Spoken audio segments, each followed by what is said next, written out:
아까 처음에 말씀드렸던 저는 여러분들이 숲을 보시는 사람이 됐으면 좋겠어요. 한 부분 사회복지가 굉장히 넓은 분야이기 때문에 어느 한 분야보다는 그 다양한 분야들이 모여서 사회복지의 큰 흐름을 어떻게 만들어 나가고 있는지 나무보다는 개별 나무보다는 그 나무가 모여서 이루어지는 숲을 좀 보셨으면 하는 생각을 하거든요. 그래서 저희가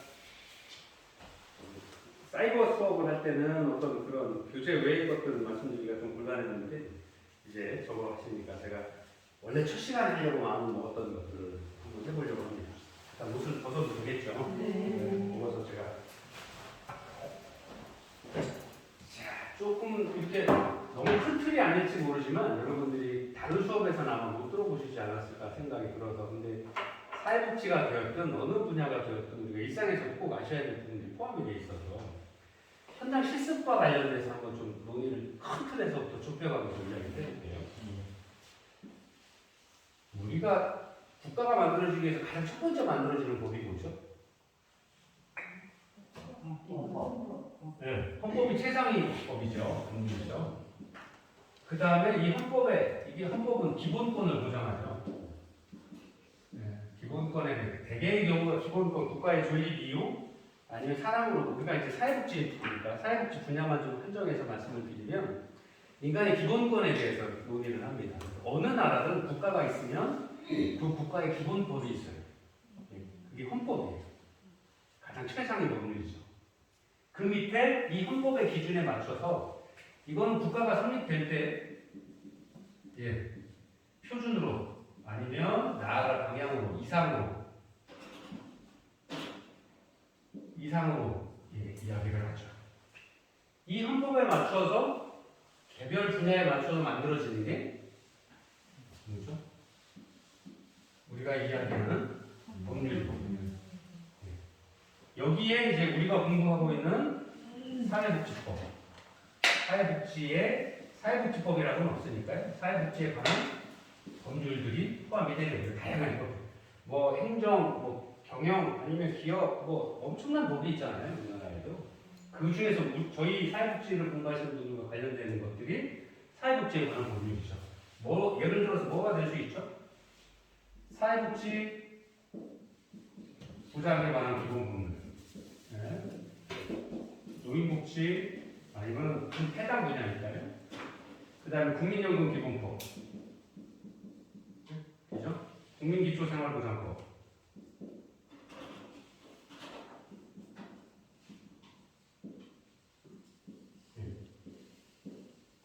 그 다음에 국민건강기본법. 뭐 그 외에 여러 가지가 있고 그 중에서 이제 사회복지 사업법이 있는 거죠. 그렇죠? 이것들은 헌법에서 인간에 대한 기본권을 규정한 거예요. 대한민국을 만들 때 대한민국 헌법을 만들었고요. 그 대한민국 헌법에 대한민국 국민이면 대한민국 영토 안의 사람들은 다 대한민국 국민이라고 정의하고 있잖아요. 그 사람들을 행복하게 하기 위한 가장 기본적인 방법으로 사회복지에 관한 법률이 있고 그 사회복지에 관한 법률 안에는 이렇게 다양한 법률이 있어요. 사회복지 보장에 관한 거 여러분들 공부하셨죠? 사회복지 보장. 국민이면 국민기초생활법에 맞춰서 국민으로서 누려야 될 기본적인 어떤 의식주라든가 심리적인, 정서적인 어떤 기준들을 다 해서 그거에 미치지 못하면 그거에 맞도록 서비스를 제공받을 수 있도록 하고 있죠. 그래서 국민연금도 사회보장에 관한 법률의 하나죠. 사회복지에 관한 법률이죠. 왜? 나중에 노후에 행복하게 사셔야 되니까. 그래서 강제성을 띈 거죠. 근데 기초생활보장법, 국민건강기본법 이런 것들은 국가의 역할이기 때문에 강제로 여러분들 기본적으로 4대보험 가입하도록 되어 있잖아요. 그런 의사를 하는 거죠. 그 다음에 사회복지사업법에 사회복지에 관한 구체적인 것들이 들어오는 거죠. 예를 들어 생애주기별로 노인의 아동에 관한 영유아에 대해서 학령기 아동에 대해서 청장년기, 노년기 뭐 이렇게 해서 다양한 그 다음에 장애인도 뭐 여러 가지가 나눠지죠. 뭐 지체장애, 발달장애, 뭐 신체 뭐 그런 것들, 여러분 장애인복지에 관해서 공부할 그런 다양한 것들이 이제 사회복지사업법 안에 있죠. 우리 실습과 관련돼서는 이 사회복지사업법 중에서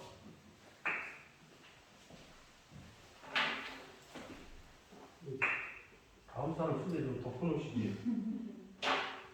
자, 이 사회복지사업법 중에서 사회복지사 자격증에 대한 거 에 관한 게 또 3급, 2급, 1급으로 규정이 되어 있고 여기에 어떤 규정들이 네 안녕하세요 있습니다만 네 박수 자 이것들을 법에는 되어 있지만 실제 자기 사회복지 사업을 담당하는 게 보건복지가 워낙 많이 못하잖아요. 그래서 우리나라 한국 어소시에이션 오브 소셜 워커 한국 사회복지사 협회에서 위탁받아서 이걸 관리를 해주는 거죠. 자, 그러면 이걸 좀 놓치지 않아야 될 게 법률이라고 하는 게 법률은 가장 큰 것들을 정하는 거죠. 그 다음에 이 밑에 시행령을 주어요. 그 다음에 시행 규칙이라는 걸 만들죠.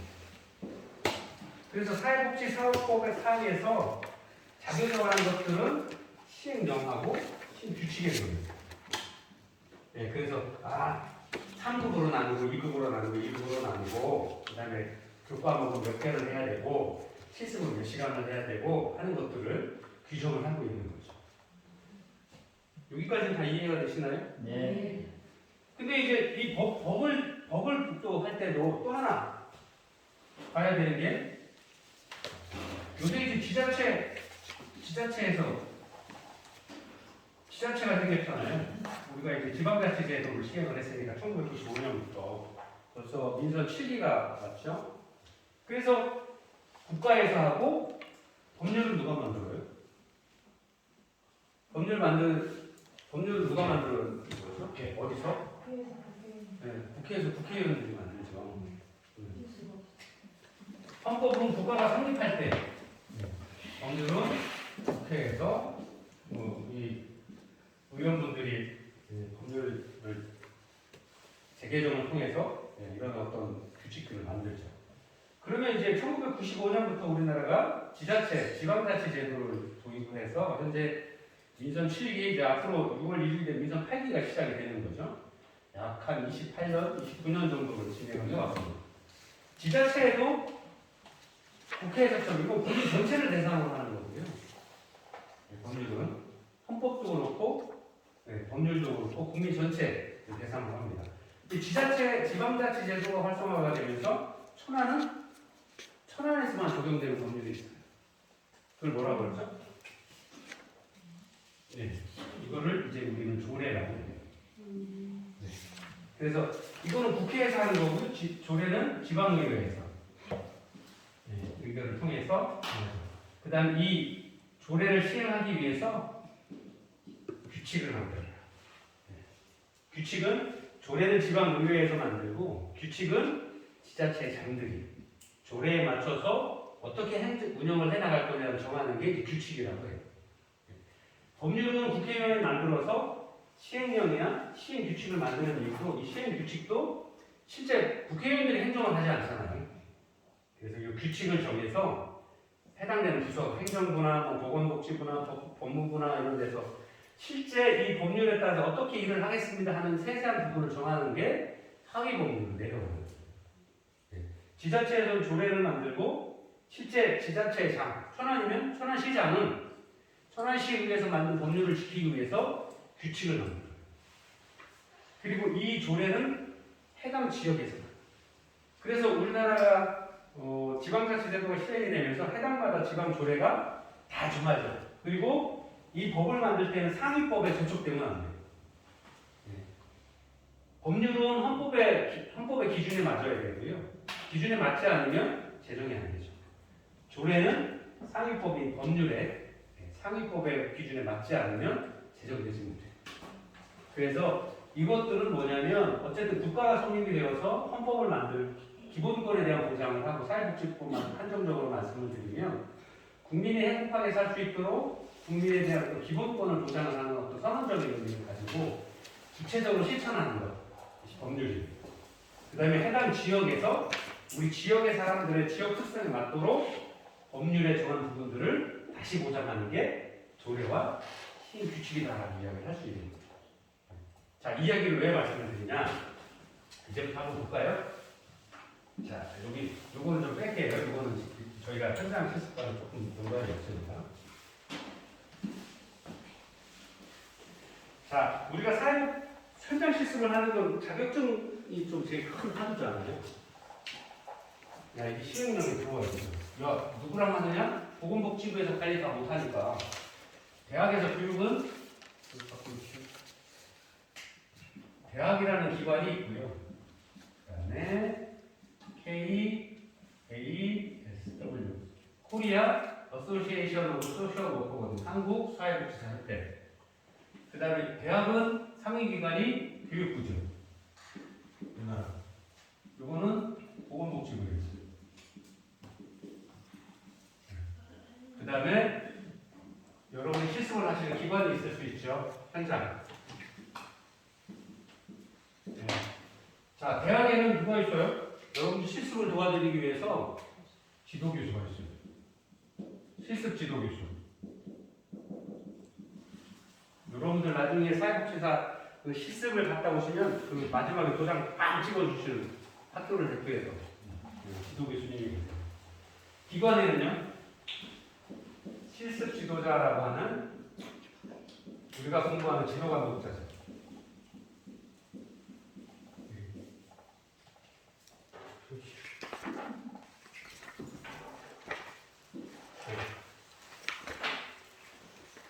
자, 이렇게 구별이 되어 있는 거예요. 여러분들이 실습을 하는 과정은 큰 틀에서의 그림을 보면 이렇게 구분이 되어 있습니다. 헌법에 정한 거, 법률에 정한 거, 뭐 정해서 그 시행 규칙에 따라서 이 법률 안에서 여러분들이 행위를 하고 계시는 거예요. 그래서 대학에서 교육받고 사회복지사가 되기 위한 교육을 교육부 산하에 대학에서 공부를 하시는 거고, 그 다음에 자격증은 보건복지부에서 담당을 하셔야 되는데 그게 어려우니까 한국사회복지사협회에다가 위탁 계약을 맺어서 보건복지부 산하의 업무를 대행해 주는 거죠. 나중에 여러분들 자격이 나가면 보건복지부 장관으로 나가긴 하지만 위탁관리는 사회복지사협회에서 하셔서 나중에 사회복지사협회에도 등록하도록 이렇게 의도를 하고 있거든요. 그리고 실제 여러분들이 이루어진 현장의 그 현장 실습의 과정은 이렇게 기관에서 진행을 하시게 되잖아요. 이 기관은 여러분들이 정해서 오시는 거죠. 그래서 학교와 기관과 상호 계약을 통해서 지난 시간에 잠깐 말씀드렸죠. 사회복지 실습 의뢰서라든가 이런 것들을 다 이제 제공을 하고 실습 지도 교수가 다 여러 가지 서류들을 나중에 다 정리를 하게 될 거거든요. 그래서 이런 과정들을 거치게 되는 거죠. 대학에서는 실습 지도 교수가 주된 일을 하는 거고요. 그 다음에 현장에서는 실습 지도자, 지도 감독자라고 하는 우리가 흔히 현장에서는 슈퍼바이저라고 이렇게 부르거든요. 그 다음에 여기서 빠지지 않아야 되는 게 여러분들이 계셔야 되는 거죠. 그래서 여기는 슈퍼바이저라고 부르고요. 여기는 슈퍼바이지, 실습지도 학생 이렇게 이야기를 하죠. 자, 또 한번 볼까요? 실습지도 교수의 자격. 실습지도 교수 자격. 네, 석사 이상, 일 경우에는 한 학기 이상 현장 실습의 경험을 가질 것. 그 다음에 박사라면 한 학기 이상의 실습 경험을 가지고 3년 이상 지도 경력이 있을 것. 박사면 1년 이상 지도 경력이 있을 것. 네. 그래서 전에 한번 이 실습 지도 교수 도장이 잘못 찍혀서 자격이 안 되는 지도분이 찍히셔서 어려움을 겪은 적도 있어요. 네. 요새 자격이 그래서 아주 정확히 규정이 되어 있습니다. 그리고 학교에 전일 이상일 것. 네. 정해져 있어요.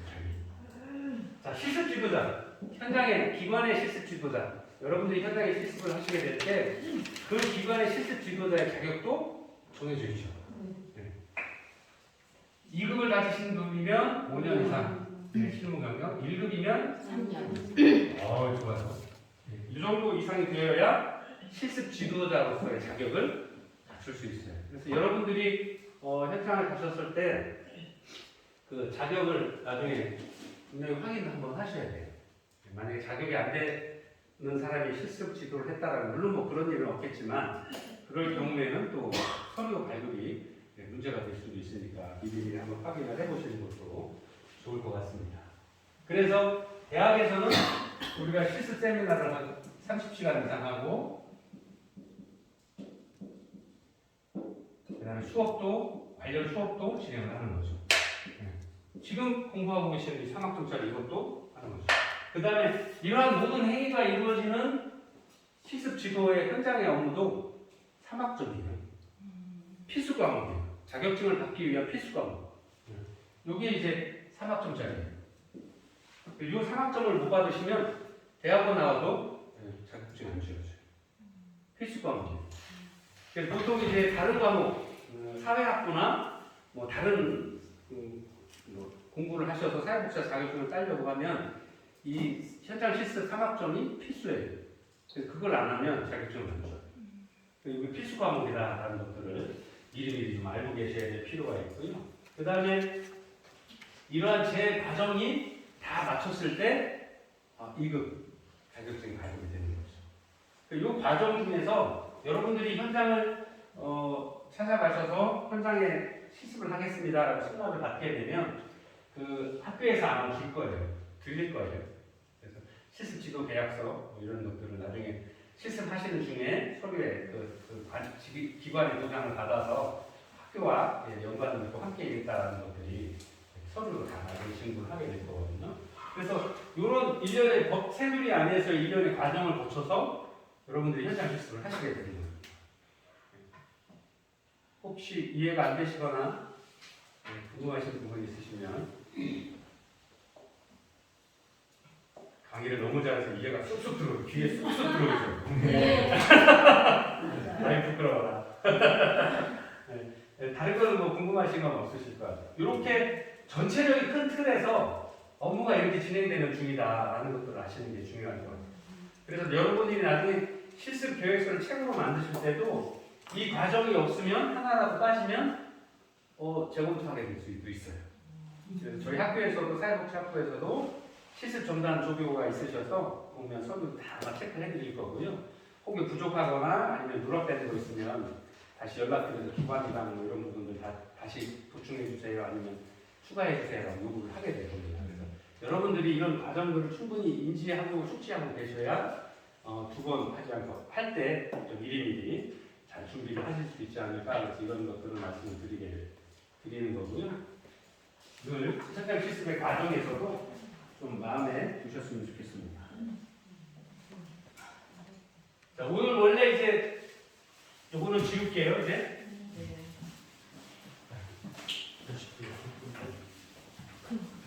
아니 이거 때문에. 이거 때문에. 고맙습니다.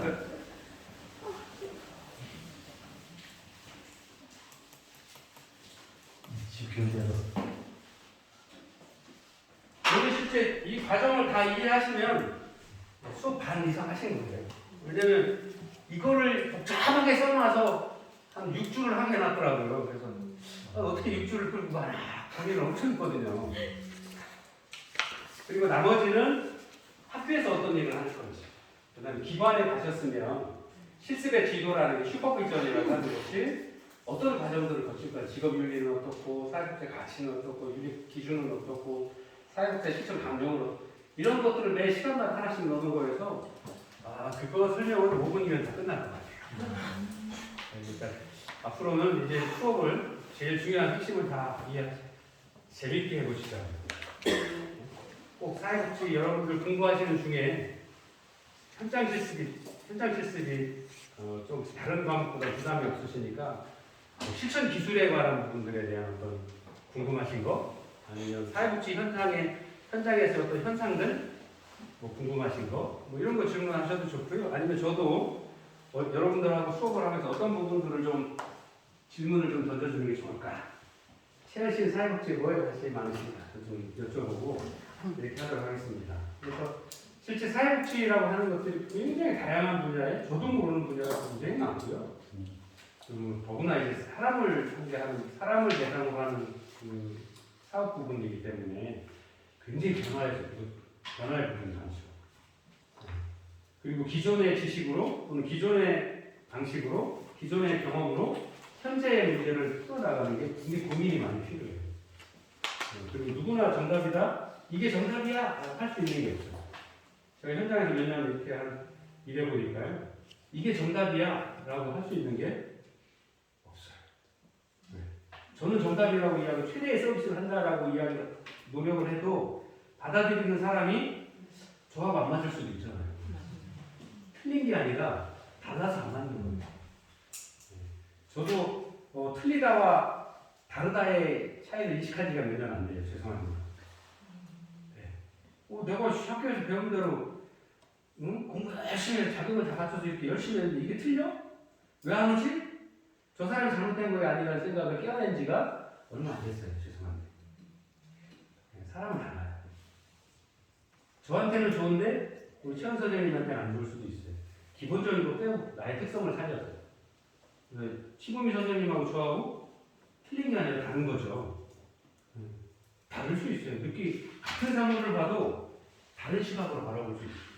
아까 여러분들 버릴 거 3가지, 가장 중요한 거 3가지, 마지막 가진 거 1가지 하셔도 다 다르있잖아요 전체적인 큰 그림에서는 뭐 공통점을 찾을 수 있지만 세부적인 개론에 들어가가지고는 내가 느끼는 소중한 3가지도 다르고 버리는 것도 다르고 마지막까지 가지고 가야 될 것도 달라요. 틀린 게 아니라 달라요. 이럴 때 사회복지사 선생님은 그렇군요 하시는 거예요. 그렇구나. 정말 중요해요. 제가 말씀드렸잖아요. 엄마 95점! 야, 이 자식아! 이 학원비가 얼마인데 95점. 그렇구나. 노력했구나, 우리 아들, 우리 딸. 멋진데. 제가 말씀드렸잖아요. 저 선생님은 좋은데, 뒤끝이 있어요. 그거 안 좋다, 소리. 어때? 최고예요. 그 사회복지사 선생님, 최고예요. 그런데가 필요 없어요. 좋은 건 좋은 거예요. 그러니까 표현 방식도 바꿔야 되고, 대화의 방식도 바꿔야 돼요.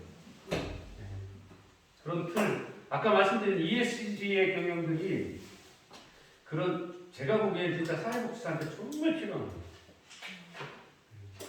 대개의 경우 현장에서 만난 많은 분들이 그냥 자기 자리에 앉아 있어요. 한 20년? 저도 이제 한 18년 정도 돼가는데요. 10년만, 뭐 10년만, 한 5년만 되면 전문가라고 이렇게 하시는 분들 많아요. 사람을 이해하는데 5년으로, 물론 그 전부터 공부한 것까지 하면 10년 하셨겠죠. 대학원까지 하지만 10년 하셨겠죠. 대학 4년 하고, 뭐 대학원 5년 하고, 현장 경력 5년이면 15년인데, 15년 공부해서 사람을 이해한다, 스스로는 그렇게 생각할 수 있을 수 있죠. 그러나 제가 보기에 현장에서 보면, 그 많은 사람의, 사람의 역동을 이해해? 그건 조금 무리가 있는 것 같아요. ESG 경영, 환경에 관한 부분, 사회에 관한 부분, 윤리 경영이나 협업, 협치에 관한 부분들을 계속 이야기하는 현장에서 사회복지 현장에서 가장 더 필요하다라고 저는 느끼는 것이 바로 그런 부분들 때문에 그래요. 그리고 그런 부분들을 가장 큰 틀에서 그런 부분들을 생각을 하지 않으면 사람에 대한 서비스를 전달한다는 것은 정말 어려워요. 그리고 사람의 마음을 만져주는 거잖아요. 보이지 않는. 그래서 여러분들이 공부도 관심 있는 분야에 대한 공부도 좀 지속적으로 하셨으면 좋겠고 현장에 나가셔서도 많은 질문을 안 하시더라고요 거의. 그리고 수업할 때 토론 수업 하겠습니다 그러면 나한테 질문할 거 늘 안 마주치세요. 그래서 제가 어쩔 수 없이 이렇게 찾아가서 물어본다니까요. 네? 임영 선생님 어떠세요? 물어보고 해야 된다 이게. 제가 말씀드렸잖아요. 정답이 없다. 수학이 아니잖아요. 사회복지에 대해서 묻는 것도 자신의 생각을 대학에 오셨으니까 당당하게 논리적으로 이야기하실 수 있으면 그걸 굳이 뭐 이렇게 서원이었던 논문 쓰듯이 뭐 이전에 연구 자료는 어땠고, 연구 목적은 어떻고, 소원은 어떻고, 연구 과정은 어떻고, 결론은 이럴 필요 없어요. 기분 나빠요. 기분 나쁘고 기분 나빠요. 끝나는 거예요. 왜? 그냥 내가 그렇게 느꼈으니까. 그 다음에 풀어가는 건 우리가 토론을 통해서 아니면 슈퍼비전이나 사례관리 회의를 통해서 함께 풀어가면 되잖아요. 혼자 못 푸는 문제는. 그래서 여러분들 사례관리나 사례관리 공부를 하셨던 것들이 사례관리도 이전에는 5분 남았네요. 이것도 강뚱한 또 남의 방법도 하게 생겼는데 잠깐만 할게요. 여러분들 세틀먼트 하우스하고 SOC 이제 그러니까 인보관운동 자선조직협회 활동이죠. 자, 인보관 활동은 집단 지도 체제로 집단이나 그룹 지도로 발전해 왔어요. 이거는 개별 사회 사업. 우리가 이야기하는 사례관리 케이스먼트 들어왔습니다.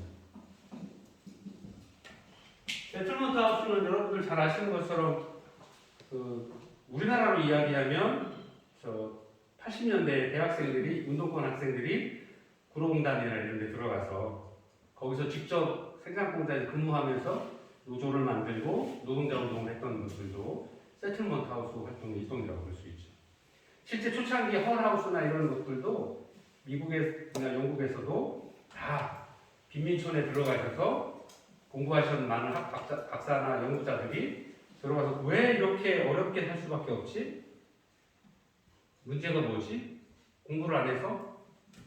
아니면 어떤 주어진 환경에 최선을 다하지 않아서? 미국은 더구나 이제 개인주의 성향이 강하잖아요. 가난한 이유는 네가 일 안 했잖아. 네가 공부 안 했잖아. 네가 돈 안 벌었잖아. 생각이거든요. 그래서 왜 그런 생각들이 그렇게밖에 안 되나를 연구하고 그러면서 집단에 대한 어떤 역동들을 이해하고 우리가 이야기하는 개별 사회 사업이 아니라 집단 사회 사업들을 시작을 하게 된 거예요. SCO라고 하는 그 자선조직 협회 활동도 영국에서 시작을 했지만 이 영국에서의 활동은 프렌드 비지터라고 중산층 여성분들이 공부하시고 경험이 많으신 중산층 여성분들이 우회 방문원 프렌드 비지터라고 했죠. 그래서 그분들이 각 개별 가정을 찾아가서 가정에 문제가 뭐는지 시작은 굶어 죽지 않을 만큼 돈 조금 주고 일을 시키기 위한 목적이었지만 그거는 제하고 사회복지의 어떤 관점에서 보았을 때 그분들을 위한 도움의 손길을 펼쳐나갔던 게 자선조직협회거든요. 그래서 그 개별 방문을 했던 우회 방문원들이 전문 사회복지사업 여러분들 지난 다른 거 한번 할까요? 1920년대 레리 리치몬드가 쓴 개별 사회사업 이론에 나온 그 역할들을 찾아가서 개별 세대의 어떤 문제들은 뭔지 조사하고 사정해서 필요한 서비스들을 전달하는 과정들이 이제 과학적이고 체계적으로 만들어 놓은 게 지금의 개별 사회 사업이고 우리가 지금 공부하고 있는 사례관리예요. 굉장히 오래된 역사를 가지고 있는 거죠. 쭉 보면서. 그래서 이러한 어떤 사회 사업들을 진행을 해 나가는 과정들에서 가장 중요한 게 집단이든 개별 사회 사업이든 사람에 관한 겁니다. 그리고 사례 관리가 요즘 가장 큰 화두가 되는 이유는 아까 말씀드렸잖아요. 미영 씨 잘못이야. 왜 클라이언트를 그렇게밖에 못해줘? 그렇게 하면 안 된다는 거죠. 만약 혼자 어려우면 같이 모여서 하자고요. 보건에 관한 부분, 교육에 관한 부분. 아까 말씀드렸잖아요. 사회복지는 굉장히 많은 분야의 가지들을 모아서 나무를 만들었어요. 역사도 길게 봐야 200년이 안 돼요. 뭐 굳이 따져서 1601년에 엘리자베스 여왕 1세가 국민법을 만들어 사회복지 역사 시작. 그렇게 따지면 우리나라 진대법은 BC 이전이에요. 고려시대 때부터 가야 돼요. 우리도 그런 제도가 많잖아요. 우리 역사 시간에 배웠잖아요. 국민법, 진대법, 상창창법, 환약. 그렇게 따지면 뭐 우리나라 향약, 4대 향약, 덕업상권, 과실량도 했던 것도 역사도 다 알죠. 다 빼고 실제로 한 200년도 안 된다는 거죠. 그래서 사례 관리를 하면서 사회복지사만 모여서 어떤 일을 할 때 올바르게 사람을 성장시키지 못한다 그러면 그 사람과 둘러싸여 있는 보건에 관한 부분, 교육에 관한 부분, 재정에 관한 부분, 경영에 관한 부분, 경제에 관한 부분까지도 전문가들이 함께 모여서 논의를 해보자. 왜? 사람을 둘러싸고 있는 환경은 어느 하나만 고친다고 해서 그 사람이 바로 변화하지 않거든요. 우리가 공부하고 있는 환경 속의 인간, 상황이론, 그 사람이 처한 환경이나 상황이 그 사람을 만든다라고 하는 그 이론에 근거하면 이런 사람을 둘러싸고 있는 환경들을 바꿔줘야 된다고 합니다. 그게 ESG잖아요. 환경 문제, 사회 문제, 협업의 문제, 윤리 경영의 문제. 그걸 풀어서 쓰면 사례를 얘기해요. 다양한 분야의 전문가들이 모여서 그 하나의 문제를 해결하기 위한 각자의 접근법들을 우선순위를 정해서 제공하는 거죠. 그냥 사회관리 수매만 나무만 쳐다보면 이게 나무가 가지인지 뿌리인지 헷갈려요. 근데 전체 그림을 뒤로 나와서 이렇게 보면 쭉 시작서부터 역사를 통해서 이렇게 딱 보면 아, 뭐 하는 건지 이제 알았어. 오케이. 나는 그럼 어디? 나는 중간 뿌리, 너는 가지, 너는 줄기. 그럼 각자 할 일이 정확히 정해지잖아요. 그렇죠? 저만 그런 거예요? 그렇습니다. 아, 그렇구나. 하셔야죠. 네. 그렇게 말씀을 드릴 수 있을 것 같습니다. 그래서 앞으로도 수업은 조금 전체를 바라보는 현장 실습도 그렇고 사회복지와 관련돼서 전체의 흐름이나 전체를 바라보는 어떤 시각에서 해당 필요한 것들을 조금씩 함께 공부하고 지도 감독에 대한 것을 같이 공부하는 걸로 이렇게 진행을 해 나가도록 하겠습니다. 오늘 또 다른 거 질문이나 궁금하신 거 있으신가요? 네, 오늘 수고 많으셨습니다. 다음 주에 뵙겠습니다. 감사합니다.